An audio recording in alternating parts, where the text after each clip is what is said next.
Aris, head coach for Fayetteville-Manlius, winning here again at the Eastern States Championships. Congratulations, coach. Just talk about the way the girls ran. I know this is a really opening season meet for you guys.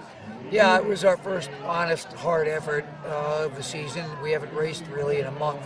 I would say it went well. I don't necessarily think I'd give it an A+. I think I'd give them maybe an A- today if I was going to grade this. I think we can run better than we did. As I mentioned to you earlier, Courtney's been coming back for about a month from being sick, and that took a little bit out of her. She was uncustomarily our sixth girl today, and she's usually in our top two. Nevertheless, some of the kids, especially some newcomers, ran very well. Christy Rutledge, who's actually a veteran, but a newcomer veteran, we'll say. Katie Brislin ran very well. I thought Jillian Fanning, our winner, our leader, second finisher overall, ran great.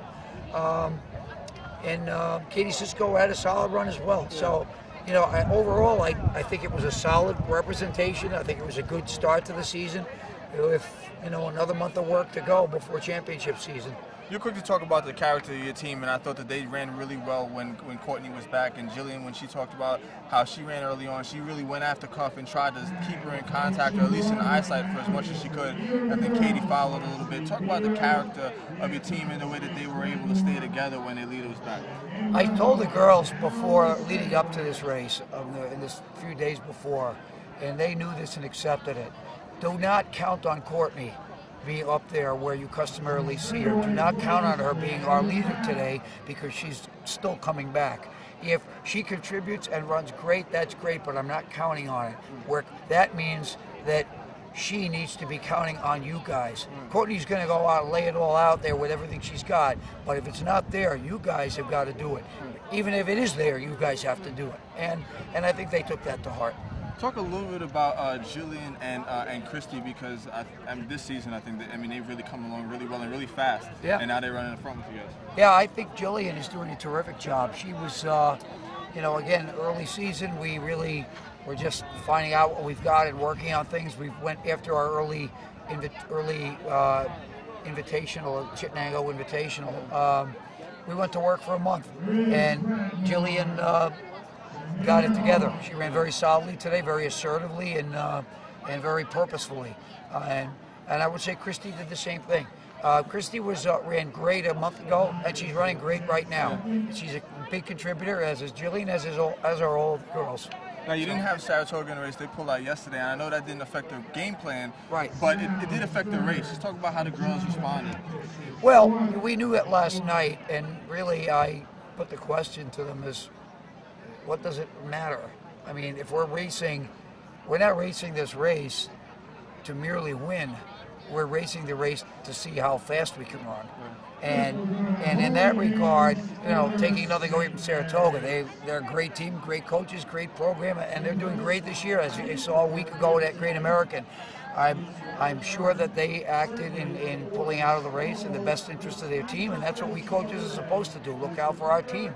And my understanding was they were tired after last week of travel and racing down there at a dual meet this week, etc. And at least that's what I heard, and that makes perfect sense to me.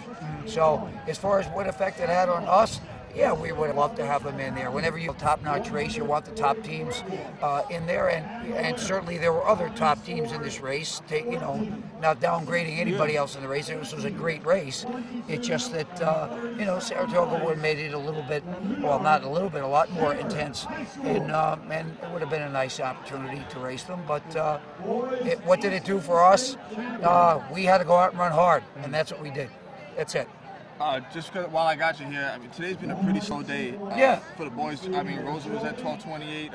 Cuff missed the record. What can you attribute everybody's about 15 and 20 seconds off. It's surprising. When I saw the times, I couldn't believe it. I saw Rosa cross the bridge both ways before.